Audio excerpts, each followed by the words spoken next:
preparations are underway for the Kwanzaa celebration at the state capitol. The holiday honors African American heritage. Michael Harris with the California Black Agriculture Working Group is joining us this morning, and he's going to talk more about the history of Kwanzaa. For people who don't know the history, give us some of the backstory of how this came to be. Well, there's a rich backstory. Kwanzaa is first fruits of the harvest, Mutunda ya Kwanzaa, and it is going back to ancient African traditions of the harvest festival, and it was reconnected through the Watts Rebellion in '65. Dr. Maulana Karenga at that time was a young man getting his PhD, and took that very challenging times in the civil rights movement of the United States and went all the way back to Africa to bring back this ancient tradition of celebrating the harvest. Yeah, and a lot of people celebrate it even now. Okay, so each day has a significance. So it starts on December the 26th. Yes. And go through the significance of each day. Well, each day, there's 7 principles, 7 symbols, 7 days of Kwanzaa. And now it's celebrated on all 7 continents. So the first day is Umoja, which is the 26th. And some of us this year, breakfast with Christmas, sunset with Hanukkah, and Kwanzaa at midnight. So the first day is Umoja, which is unity. The second day is Kujichagulia, which is, the third day is Ujima. It's 7 principles, 7 days. And it goes through from the 26th all the way through the 1st. Yes. And talk a little bit about what you brought for us this morning. Well, what we have is some of the crops.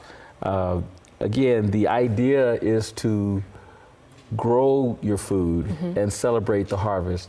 And so part of our organization is focused on a new generation of agricultural producers, and we're partnering with the Farm Bureau. We're partnering, looking at the Farm Bill, almost $1 trillion for a 4-year appropriation so we can grow food. And so the idea is, can we just grow some food? Because right now, people of African descent, for a lot of reasons, are not part of the broader agricultural industry, which is part of what Kwanzaa is about, is celebrating the harvest. And we want to make sure too, for people who don't know, those 7 principles we were talking about: unity, self-determination, collective work and responsibility, cooperative economics, purpose, creativity, and faith. All of those again over the seven days. You have an event coming up on the 26th. Tell us more about that at the state capitol. Well, on the 26th, this year will be our 26th year having a Kwanzaa celebration at the state capitol. The 26th, the building is shut down, and we'll be out in the Rose Garden. And on the 27th, we'll be inside room 125 celebrating Kwanzaa. So hopefully, we prayed and talked to the ancestors. We'll have good weather. But if it's raining, we'll still be out there. It's good for our environment for the rain. But we'll be out there celebrating Kwanzaa in a good way. And it does start, we do have some information on that we want to put up on our screen. It's on the 26th, December 26th, and it does start at 11:30, and it's free. Anyone can attend. Anyone can attend. See, Kwanzaa, it's like any holiday. Everybody should learn a little bit about everybody's holiday.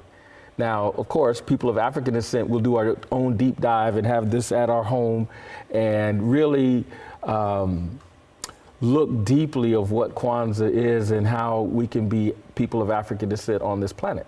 But everybody should learn, and everybody can come to the Kwanzaa celebration. It's good for your soul. Okay, happening December 26th. Thank you for being here. We appreciate it. Thank you.